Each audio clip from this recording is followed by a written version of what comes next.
Saludos amigos, qué grato placer llegar a ustedes una vez más para otra edición de este Su Erizo TV Podcast. Estoy muy emocionado porque este día estamos continuando nuestra serie de programa de latinoamericanos por el mundo y tengo el privilegio de presentarles a un ingeniero boricua globalizado. Bienvenido al programa. Gracias, Eluiu. Un verdadero placer estar contigo aquí. Me honra y me llena de mucha alegría poder compartir contigo hoy. Pero antes de que hablemos de tu brillante carrera, por favor, cuéntame, ¿qué fenómeno más grande ese de Bad Bunny que está sonando por todo el mundo, llenando estadios en Sydney, Australia, en Tokio y por todos lados? ¿Cómo eso repercute con el día a día de los puertorriqueños, Jorge? Pues mira, aquí en Puerto Rico todos estamos muy emocionados. Nos parece que es de gran orgullo, ¿verdad? Es una plataforma mundial como lo es el Super Bowl y ya pues tenía ya otra trayectoria que también estaba teniendo repercusiones ya a nivel mundial. Pero tal y como tú dices, aquí en Puerto Rico todo gira alrededor de Bad Bunny, todo lo que se habla es de Bad Bunny y nos llena de orgullo. Me parece que ha puesto nuestro nombre en alto, no solo el de Puerto Rico, sino el de todos los latinoamericanos. Pero yo pienso de que sería justo que comenzáramos con el principio, con ese hijo de ese second lieutenant, ese ingeniero, ¿verdad? Que le dio la raíz de una carrera fenomenal. Cuéntame un poco de esa infancia, por favor, Jorge. Claro que sí. Pues mira, Liu, como bien dijiste, ya aproximadamente 30 años de carrera, de esos 30 años de carrera, aproximadamente 15 años de ellos, pues haciendo proyectos grandes alrededor del mundo, ¿verdad? Lo que podemos llamar mega projects. Ya cuando uno entra a hacer ese tipo de proyectos, por su tamaño, por su complejidad, pues son diferentes y son un gran reto. Mirando atrás, pues como tú muy bien dices, todo comenzó, ¿verdad? Y digo yo con el ejemplo de mi padre. Mi padre fue un ingeniero para el ejército de los Estados Unidos durante la guerra de Vietnam. Allí realizó proyectos grandes de infraestructura y una vez pues regresa a Puerto Rico, continúa su carrera de ingeniero, ¿verdad? Dentro de ya en el ámbito civil. Y luego pues de ahí seguí desarrollando mi carrera, hice mi estudio de ingeniería civil, mi maestría en manejo de gerencia de proyectos. Una carrera, yo diría, ¿verdad? Impulsada por el ejemplo de mi padre. Qué bueno, Jorge, y veo tu padre vive. Jorge Pérez Así es, Acevedo está todavía contigo. 83 años cumple este mes y se lo vamos a estar celebrando con él, como le gusta, con la familia. Él siempre ha sido una persona de familia, su trabajo siempre tuvo un lugar principal en su vida, pero ahí también la familia. Siempre me pasó esa enseñanza de que la familia tiene que estar en lo más alto. Veo acá en tu presentación, Jorge, esos 27 años que has vivido con Fluor. Tuve el privilegio, ¿verdad?, de trabajar mientras estudiaba. Así fue que terminé mi bachillerato en ingeniería civil, trabajando prácticamente de día y estudiando de noche. Así fue ¿verdad?, terminé mi bachillerato y entré temprano a hacer proyectos grandes de infraestructura. Tuve la oportunidad de ser gerente de proyectos grandes, tanto de infraestructura como en la industria farmacéutica. Como muy bien mencionaste, Fluor pues fue una plataforma para mí. Me expuso a proyectos de envergadura en Puerto Rico y digo yo que ese fue el trampolín, ¿verdad? Luego a salir fuera de Puerto Rico y exportar el talento también a proyectos grandes fuera de Puerto Rico. Mira que has viajado, mira que has hecho proyectos y has dejado huella por el mundo, una huella boricua por todo el mundo con todas las cosas que te tocó hacer. Saltaste, comenzaste en Puerto Rico. Cuéntame un poco del comienzo en Puerto Rico y cuál es el trampolín que te lleva a la República Dominicana.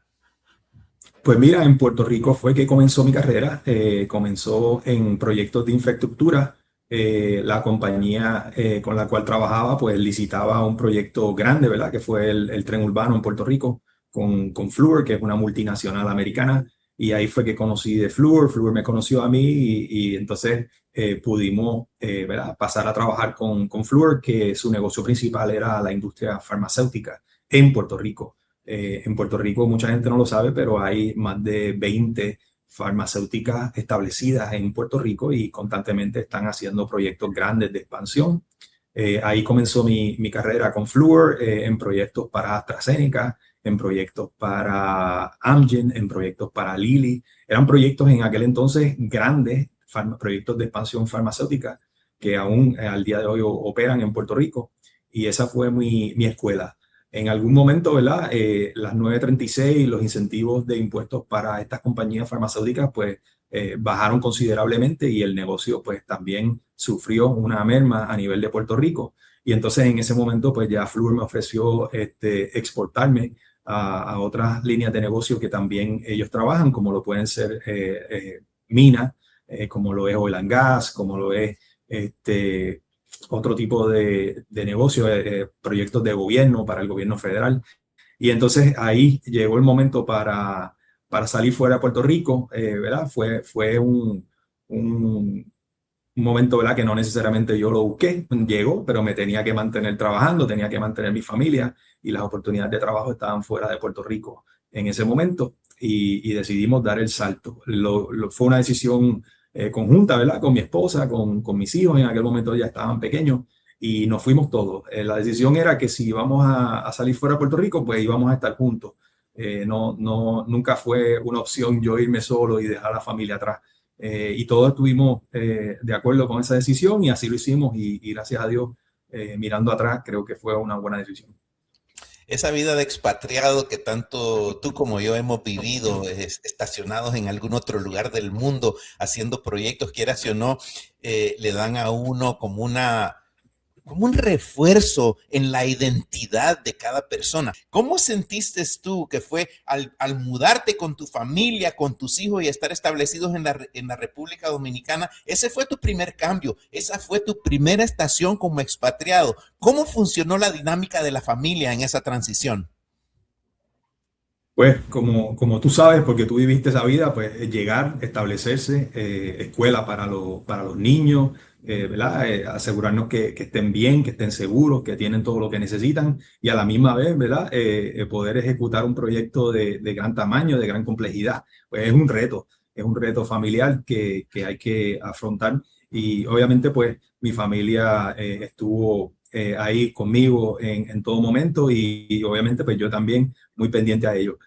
Como tú muy bien dijiste, pues quizás luego de hacer proyectos grandes en Puerto Rico, como el que mostramos ahora, el de Amgen en Junco, pues luego fui al de República Dominicana. Ese fue mi primer proyecto y una de las primeras cosas que construimos fue un campamento para que las personas vivieran dentro del proyecto mientras estuvieran trabajando y este campamento tenía capacidad para 3,000 personas. Son proyectos grandes, complejos, múltiples proyectos dentro del mismo. Múltiples organizaciones, múltiples empresas y ya cuando uno se expone a este tipo de proyectos, pues obviamente aprende las particularidades de como decimos, un megaproyecto. En un proyecto de ese calibre, estás hablando que tenían que tener un campamento para 3,000 personas. Yo pienso que solo hacer el campamento ya es un arte de por sí, ¿verdad? Porque tú tienes que tener toda la logística para instalarte en un campamento remoto y poder darle a tu gente agua, luz, energía, descanso, etcétera. Así de que eso ya de por sí es un gran proyecto. Estamos hablando de lavandería, estamos hablando de habitaciones, estamos hablando de una cafetería que sirve desayuno, almuerzo, comida, estamos hablando de un gimnasio, estamos hablando de una pequeña ciudad para darle apoyo a la construcción de un proyecto, ¿verdad? Las minas usualmente están en lugares remotos. Esta mina es una mina abierta, ¿verdad? Que no es una mina bajo tierra, sino una mina abierta. Y pues toda esa logística, como tú muy bien dices, es de muchos retos. En este proyecto tú entrabas ¿verdad? Por la entrada del proyecto y podías estar 20 minutos en el carro todavía manejando para llegar al campamento, para llegar a las oficinas. Solamente moverte de un lado al otro ya es un reto. Estamos hablando de un proyecto de gran tamaño y de gran complejidad.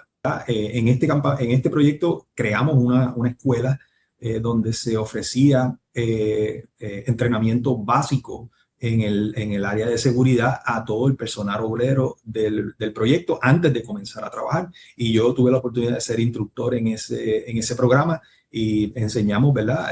Cosas básicas dentro del ámbito de seguridad, equipo de protección personal y otras cosas. Todos estamos envueltos. Parte de nuestro trabajo es colaborar en ese frente. Nuestros hermanos dominicanos, pues una vez reciben, ¿verdad?, el entrenamiento y el empoderamiento, pues son muy orgullosos y hacen un buen trabajo por mantener su trabajo de forma segura y que nadie, ¿verdad?, sufra accidentes. Y eso pues es un reto porque es un proyecto que predominaba en esa área, ¿verdad?, lo que es la agricultura. No están acostumbrados a proyectos de este tamaño industriales. Y entonces el tema de seguridad siempre es parte de lo que se construye, se hace, se forma esa cultura y toma esfuerzo de todos. Una curiosidad que tengo, en el proyecto en Dominicana, presumo de que tu idioma, hablar español, fue fundamental para que tú pudieras desarrollar el trabajo. ¿En algún momento de tu carrera se te remuneró adicionalmente por hablar dos idiomas como lo hacen en ciertas compañías? Tú sabes que no, Eliu, porque tú también estuviste en ese ambiente. Eso, pues, obviamente nos hacía más útiles, nos hacía más versátiles. Pero, como tú muy bien dices, parte de lo que hacíamos todos los días era facilitar esa comunicación, porque en estos proyectos, quieralo o no, tienes personas de distintas nacionalidades. Unos hablan español, otros no.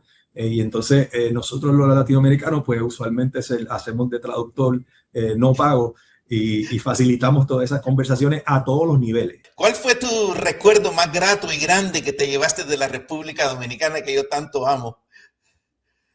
Pues mira, te confieso que el recuerdo más grato que me llevé y que me llevo es las relaciones que aún todavía al sol de hoy mantengo.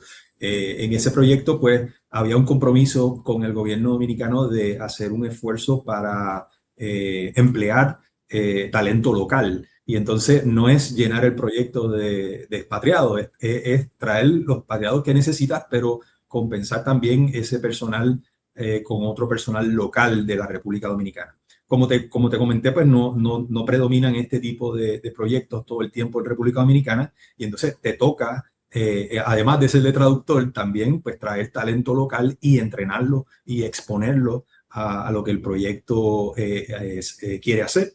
Entonces, todavía al sol de hoy mantengo relaciones con personas, seres humanos especiales que conocimos en ese proyecto, que entraron, ¿verdad?, a un nivel y todavía al sol de hoy están trabajando en esta mina de oro, de plata y de cobre y ahora tienen posiciones mucho más altas porque han seguido escalando posiciones dentro de esa empresa. Otros se han ido, pero también mantenemos contacto. Y cada vez que tengo, ¿verdad?, la oportunidad de conectar o reconectar con personas que en algún momento dado, digamos, los ayudé o ellos me ayudaron o nos ayudamos y fuimos un equipo, pues eso es lo que más me llena de satisfacción.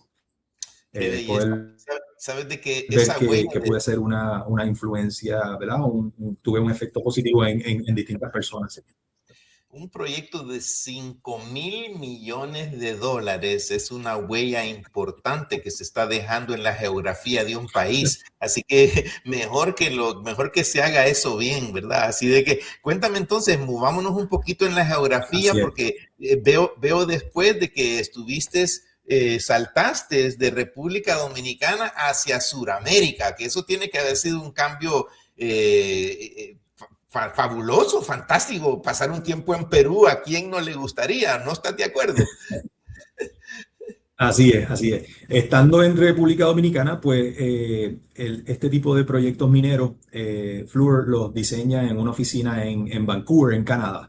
Entonces, estando en República Dominicana, ya cuando el proyecto se estaba finalizando, pues mira, me ofrecieron otro proyecto billonario también en el rango de los 5 billones también, en este caso en Perú. El proyecto aún no iniciaba y los contratos iniciales, ¿verdad? Las relaciones comerciales iniciales se trabajaron desde la oficina en Vancouver, en Canadá. Así que de República Dominicana me moví con mi familia a Canadá.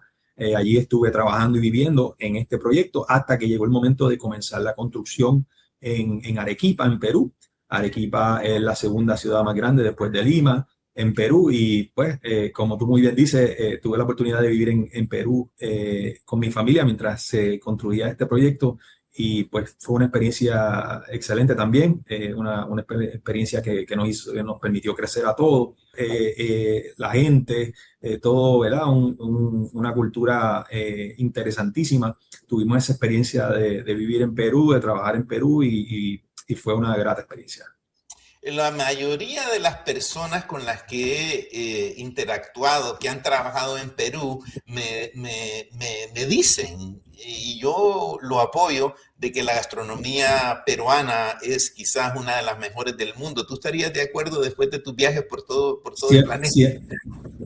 sí, 100% de acuerdo. Tuve la oportunidad de estar también en Europa y trabajar en Europa. Y mirando atrás, la gastronomía peruana está a otro nivel. Me parece a mí, ¿verdad?, que tiene mucho que ver con el acceso a muchos ingredientes que otros lugares del mundo no tienen, ¿verdad? Como por ejemplo muchos ingredientes que vienen de la selva peruana. ¿Cómo fue la transición de tus hijos y tu familia de República Dominicana hacia Perú? ¿Eso fue difícil para ellos o fue fácil? Me imagino que los tenías Creo en que escuelas americanas. sí, sí, escuelas americanas, pero siempre es un reto. Yo creo que siempre hay un periodo de ajuste, pero siempre había sinergia con las personas a donde íbamos. Por ejemplo, mi hijo en el tema del fútbol, pues jugaba fútbol en República Dominicana, lo venía practicando desde Puerto Rico, llega al Perú, pues entonces el fútbol, el soccer es muy fuerte en estos lugares y entonces él por ahí entraba y hacía amistades y se socializaba más con otros niños, otras personas. A nivel de académico, pues siempre es un reto, ¿verdad? Son sistemas de educación distintos, aunque siempre uno busca mantenerlo, ¿verdad?, en el ambiente americano. Sí. Pero yo creo que ellos hicieron un esfuerzo titánico, se ajustaron. En un momento dado yo pensé que había sido muy egoísta, que quizás los expuse a mucho, pero ya ellos de adultos al día de hoy que tenemos estas conversaciones, ellos me dicen, no, todo lo contrario, nosotros hubiésemos querido seguir viajando, seguir conociendo distintos lugares. Ellos al día de hoy igual mantienen muchas relaciones, amistades de distintos lugares del mundo donde estuvimos y todavía al sol de hoy mantienen buenos amigos. Cuéntame el proyecto. ¿Qué fue el proyecto ese de Perú? El proyecto de Perú fue una mina de cobre para una minera de nombre Freeport-McMoRan. Fue un proyecto de una expansión. Ya existía una mina que se había construido unos años atrás y este proyecto pues le añadía más capacidad, más años de vida a las operaciones mineras en Arequipa y todavía el sol de hoy está produciendo esta mina para el gobierno peruano y para sus clientes. El cobre que se produce en esta mina, por ejemplo, ya de antemano, antes de que se produzca, ya de antemano está vendido. Y mayormente todo ese cobre va a manos asiáticas, que son los que utilizan la mayoría de ese cobre en la producción de electrodomésticos y demás. Son proyectos interesantísimos. Ese proyecto igual de grande que el de República Dominicana, un proyecto que está en los 5 billones, proyectos sumamente retantes. Ya Perú pues tiene una cultura de proyectos mineros y la mano de obra es mucho más experimentada desde el punto de vista de seguridad, desde el punto de vista de productividad, o sea que tiene sus diferencias, ¿verdad?, hacer ese tipo de proyecto en Perú, pero de nuevo por su tamaño y por su envergadura pues se traen también mucho talento de distintos países y mano de obra también importada para suplementar, ¿verdad?, el cronograma o el schedule que el proyecto quiere lograr. Son proyectos sumamente retantes, muy interesantes. Hicimos muchas amistades y disfrutamos el tiempo que pasamos ahí, tanto en el plano personal como en el plano de trabajo a nivel técnico. ¿Tu familia estaba radicada en Arequipa o estaban en Lima? En Arequipa. Ellos estaban en Arequipa y yo básicamente me movía todos los días al proyecto y de regreso. Sí, obviamente pues visitamos mucho Lima, pero estábamos en Arequipa. Hermoso Arequipa. Arequipa. ¿Te encariñó Arequipa? Sí, mucho. Me pareció un lugar muy acogedor, me pareció un lugar muy de gente muy trabajadora. Fue el primer lugar donde vi a las mujeres trabajando la tierra eh, todos los días. ¿Verdad? En Perú se producen, hay una variedad de papas, hay una variedad de distintas cosas que no hay en otros lugares del mundo y de verdad que fue una experiencia hermosa poder pasar unos años allí. Qué belleza. Ese proyecto sigue, me imagino, creciendo. Esos proyectos Así crecen. es. ¿Cuál fue tu rol en la expansión de ese proyecto minero de gran envergadura en Perú?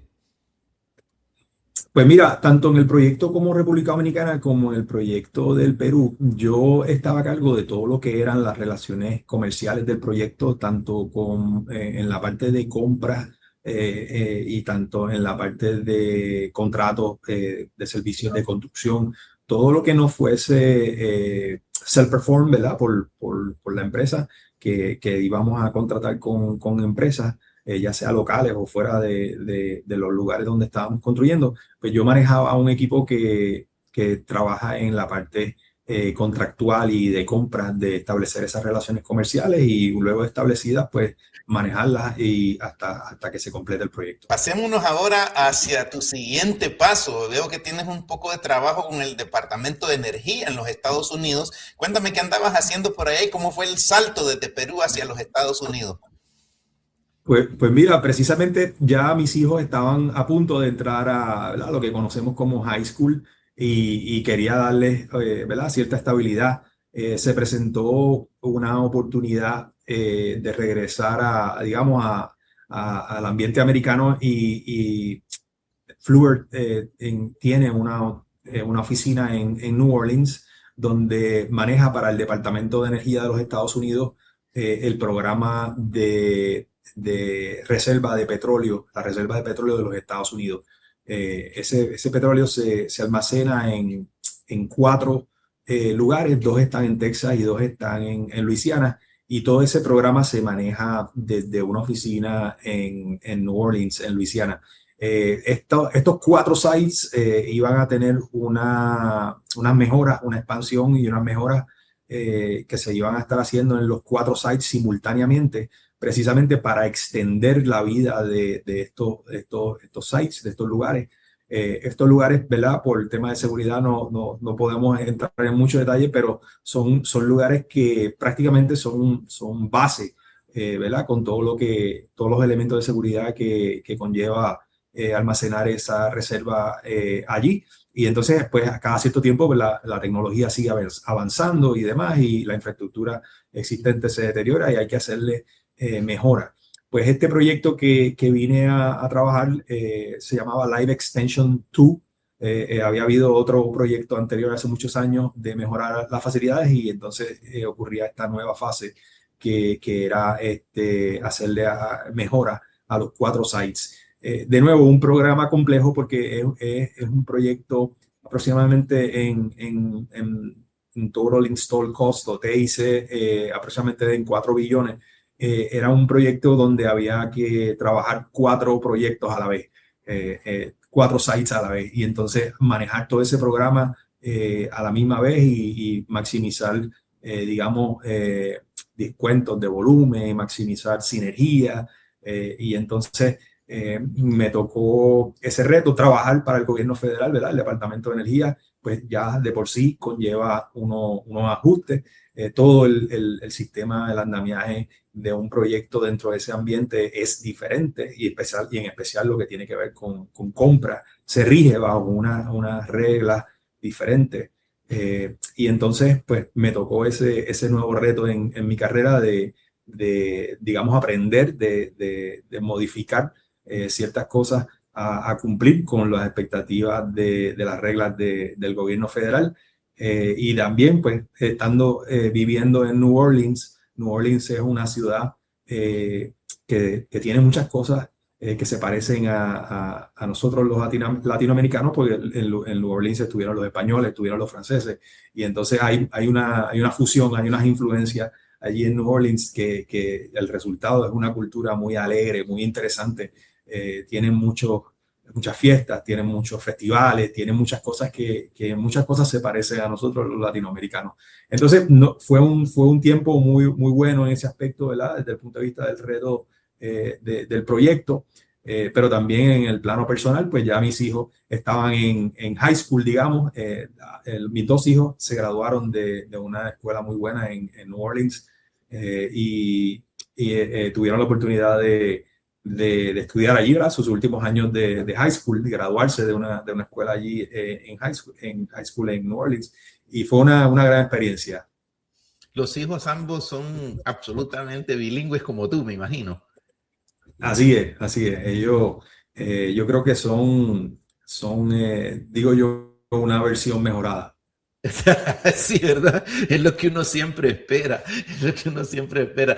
Pero qué dicha que ellos se hayan dado cuenta de que hablar español y saber español, no solo hablado, sino que también escrito, es una cosa beneficiosa que nadie debe de subestimar. Así es, hay una historia muy interesante, te la voy a contar brevemente de New Orleans. Cuando llegamos, pues obviamente, como te mencioné, el primer reto es asegurarse que la familia esté bien, ¿verdad? Que tengan su vivienda, que tengan su escuela. En el tema de las escuelas, en New Orleans, eso es un reto porque el sistema público no es muy bueno y entonces el sistema privado es sumamente caro. Entonces, ese reto fue muy grande en New Orleans. Y entonces en ese proceso conocimos este colegio, y este colegio tuvo la oportunidad de conocer a mis hijos, y jamás pensé yo que mis hijos iban a poder entrar a un colegio elite como ese en el cual estuvieron estudiando y se graduaron de allí. Y todo fue porque ellos conocieron a mis hijos y, como tú acabas de decir, encontraron que mis hijos venían con una diversidad, ¿verdad? Con una visión mundial que ellos entendían que iba a ser de beneficio para su población estudiantil, y básicamente nos abrieron las puertas y becaron a mis hijos, y mis hijos estuvieron, ¿verdad? Entraron a este colegio y estudiaron y se graduaron de este colegio, y parte de la razón por la cual se nos abrió esa puerta fue precisamente por lo que tú dijiste, que mis hijos, pues uno no se da cuenta, ¿verdad? Porque uno vive con ellos todos los días, pero otras personas ven en ellos unas cualidades valiosas que pueden, ¿verdad? Ayudarlos a seguir expandiendo la diversidad, y como sabemos, la diversidad nos hace más fuertes. Y entonces ellos conocen a estos chicos, les parece que son un valor añadido al colegio, y les abren sus puertas y los traen, y allí vivieron, allí estuvieron, allí se graduaron, y todavía igual mantienen grandes relaciones con personas que conocieron allí. Qué maravilla. Bueno, entonces, luego después que terminas tu trabajo en Luisiana, ¿cuál es el siguiente destino? Europa. Europa, bendito Dios. Tuviste que saltar el Así charco fue. y te fuiste nada Se más ni unió. nada más ni nada menos que a Dinamarca. Así es, Dinamarca. Vivimos en Copenhague. Copenhague es una ciudad espectacular, la gente muy buena, una vida muy diferente. Ya cuando estás en Europa, pues es muy diferente, un país nórdico, se vive diferente. Todas estas cosas que escuchamos de que en la lista de los países más felices siempre están los países nórdicos, pues yo que viví en uno, te puedo decir que conocí mucho de eso. Viven diferente, tienen una visión de la vida diferente. Para efectos del proyecto que fui a hacer allí, habían sus particularidades, como siempre. Por ejemplo, la productividad en Europa no es la productividad que nosotros conocemos quizás de Latinoamérica o de Estados Unidos. Ellos no necesariamente viven para trabajar. Ellos trabajan para vivir. Y entonces eso, a nivel de un proyecto de construcción, un proyecto de grande, complejo, con unas expectativas en cuanto a cronograma y demás, pues hay que tomarlo en consideración, porque la productividad no es la misma. Y entonces lo que tú en un proyecto hacías con 15 personas, pues aquí puede que necesites 25. Vas a necesitar unas horas hombres adicionales porque se trabaja diferente. Inclusive las leyes laborales son diferentes. Claro. Entonces, a donde vas, tienes que cumplir con la ley, y la ley protege las horas y lo que las personas dedican de su día a trabajar. Así que tienes que trabajar con eso y tomarlo en consideración en tu productividad. De nuevo, me dio la oportunidad de regresar a farmacéutica, que fue donde comenzó todo. Y entonces tuve la oportunidad de trabajar en Dinamarca, y fue también una gran experiencia a nivel familiar. Mis hijos obviamente ya estaban en universidad, pero cada verano, cada vacaciones, cada oportunidad que tenían, pues inmediatamente se ponían en Copenhague para disfrutar de lo bonito, de todo lo interesante que tiene que ofrecer Europa. Y entonces fue también una gran oportunidad, un gran destino para mi carrera. Yo soy viajero frecuente en Suecia porque tengo un hermano de intercambio que vive en Gävle, al norte de Estocolmo, y he visitado muchas veces desde los 23 años, que fue que llegué la primera vez, y coincido contigo de que tienen una forma diferente de vivir. Yo soy fiel creyente, Jorge, de que es el clima el que hace a esa gente tan industriosa y tan diferente. Explicándole a mis hijos, ¿verdad? Porque mis hijos me preguntan que por qué IKEA es de Suecia. Yo les digo, bueno, porque esos pasan encerrados por 8 meses del año, se tienen que inventar un gancho de ropa de 20 diferentes formas, le digo, porque tienen el tiempo de planificar esas cosas. Además, siento yo, y no sé si tú estarás de acuerdo, que el frío te hace puntual, porque si no siembras las patatas el 23 de marzo no vas a tener cosecha, si no haces tal cosa para tal día no vas a poder hacer otra cosa. Entonces el clima como que te disciplina a ser puntual, a hacer las cosas a tiempo, a poder programar, a trabajar en equipo, porque si no el invierno los mata. ¿Estás de acuerdo con esa teoría? 100%, 100%, igual que tú, creo que tiene que ver el clima, tiene que ver, ¿verdad? El tema de las horas de luz. Ellos, pues cuando viene el invierno, tienen muy pocas horas de luz, y entonces yo creo que todo eso influye de la manera en que ellos han aprendido a vivir y a ser productivos. Sí, sí, a trabajar. Tienen una ética de trabajo de equipo impresionante, ¿verdad? Es algo Me impresionó, me impresionó mucho también las personas a toda edad, ¿verdad? Corren bicicleta, llegan al trabajo en bicicleta, van al supermercado en bicicleta. Los años que yo estuve allí nunca utilicé un carro, un vehículo de motor. Me movía en tren público, me iba al proyecto en tren, regresaba a mi casa en tren. Cuando queríamos visitar lugares, pues íbamos en tren. Ya sí era un lugar cercano, pero en avión, pero la forma de vivir es muy diferente. Hay que hacer ajustes y ¿verdad? Tomar en consideración muchas cosas. Vamos a cerrar, Jorge, esta conversación tan grata. Yo pudiera hablar de este tema por tanto tiempo que me fascina, me encanta lo que has hecho, pero hablemos un poquito de la familia. It's all about the family, Claro que ¿verdad? sí. Yo pienso de que tú te diste cuenta de que uno es tan fuerte como la roca que lo sostiene. Yo pienso que tienes ahí a una mujer que se le supo medir a todos los compromisos que tuviste a nivel mundial. Sí, muchos años viviendo fuera de Puerto Rico. Como te mencioné, la familia siempre en lo más alto, una prioridad importante. Todos regresamos, ¿verdad?, a Puerto Rico recientemente. Todos estamos contentos de estar de regreso, más cercano a la familia, más cercano a nuestra cultura. ¿Verdad? Es parte de aportar nuestro conocimiento, nuestra experiencia a que Puerto Rico siga desarrollándose de una forma positiva.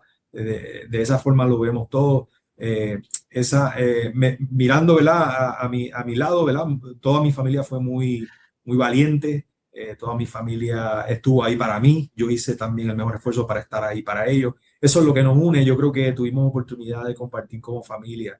Esta última presentación pues nos lleva al principio, ¿verdad? Cuando digo mega proyectos, pues me gusta compararlos con las mega olas, que hoy en día hay surfers, ¿verdad? Surfistas que se especializan en estas mega olas. Pues yo creo que en mi caso, pues quizás planeado o no planeado, me, me tocó surfear muchas mega olas, y todavía al sol de hoy a eso me dedico. Tengo un reto actual con la farmacéutica Eli Lilly a nivel mundial. Están actualmente en un proceso de expansión gigantesco, sin precedentes. Y ahora mismo estoy envuelto en 2 proyectos que están en el rango de los 7 billones. Y igual que los que yo estoy trabajando, hay otros que se están trabajando de ese tamaño actualmente. Entonces, hacer 4 o 5 plantas nuevas, todas en el rango de los 5, 6, 7 billones, pues son megaolas. Esto no son los surfistas normales, estos son los surfistas de megaproyectos los que entran en este ámbito. Y de nuevo, me parece que es un tiempo sin precedentes. No había otro tiempo donde habían proyectos de este tamaño y todo sucediendo a la misma vez. Entonces, eso me llevó a esta farmacéutica, Eli Lilly, y actualmente pues ese es el reto que me ocupa. Y todo desde aquí, desde Puerto Rico. Hay un esfuerzo constructivo también aquí en Puerto Rico, una expansión de aproximadamente 2 billones, múltiples proyectos que están realizando en Carolina, en Puerto Rico, y tengo la oportunidad de trabajar en ello y aportar a Puerto Rico y aportar a este tipo de proyectos. Así que me encuentro, gracias a Dios, en una etapa bonita de mi vida, de estar de regreso en Puerto Rico y haciendo lo que me gusta hacer. Puerto Rico abraza al latinoamericano cuando llega. Yo me sentí muy apoyado. A mí me dieron muchísimo cariño porque hay como te digo, la relación con Estados Unidos, pero también siguen siendo latinoamericanos y a mí siempre me dieron la mano. Tengo tantos amigos en Puerto Rico a los cuales yo les agradezco por el resto de toda mi vida. Son amigos de por vida. Con quienes tengo relaciones de las cuales me siento pero muy feliz, pero todo va a ese espíritu puertorriqueño. Y el comercial que tenemos que hacer, que es inevitable, es que en Puerto Rico está sucediendo un proyecto de reconstrucción sin precedentes. Hay billones de dólares que están utilizándose para reconstruir la infraestructura que fue dañada por los huracanes Irma, María, por los terremotos que sucedieron después. Así de que no se olviden, esta entrevista con Jorge Pérez Santini es para recordarles también de que hay talento boricua trabajando allá haciendo grandes obras y que necesitan ayuda y que todos estamos invitados a ir a Puerto Rico y a explorar Puerto Rico, si no por otra cosa, como dice el poema, ¿verdad? No se vaya usted a morir sin algún día sentir el calor de Puerto Rico. Así de que, Jorge, te doy las gracias por haberme acompañado en Erizo TV. Estoy muy agradecido contigo por dedicarme una hora de tu tiempo. Espero que podamos hacer otros programas con el pasar de tu carrera que no ha terminado. Y de nuevo te felicito por ese amor de familia, por ese amor de Puerto Rico y por esa fe que tienes en tu capacidad y en el apoyo que te da tu familia para seguir adelante. Te felicito por una carrera y por una vida muy bien vivida. Qué bendición que tienes a tu padre, abrázalo y sigue adelante con fuerza, Jorge. Te agradezco que nos hayas acompañado este día. Y a ustedes, amigos, les doy las gracias por haber estado en este programa con el ingeniero Jorge Pérez Santini en San Juan, Puerto Rico, hablando de megaproyectos, surfeando megaproyectos. Así de que, Jorge, de nuevo, la despedida, te agradezco de nuevo. ¿Alguna palabra para cerrar? Gracias, Eliu. Muy agradecido de ti, muy agradecido de la oportunidad. Sabes que guardo mucho aprecio para ti, que sirva también, ¿verdad? Esto para una invitación a las generaciones más jóvenes, que no se rindan, que busquen oportunidades donde tengan que buscarlas, que regresen cuando tengan que buscar, que no se olviden de su tierra, que estamos en un momento clave para Puerto Rico donde todos podemos aportar a un desarrollo positivo para Puerto Rico. Todos tenemos un granito de arena el cual podemos contribuir. Y los invito a que se pongan ese reto y que persigan esas oportunidades donde quiera que estén. Que así sea, que así sea. Y a todos ustedes, amigos, muy buenas tardes y nos vemos en el siguiente.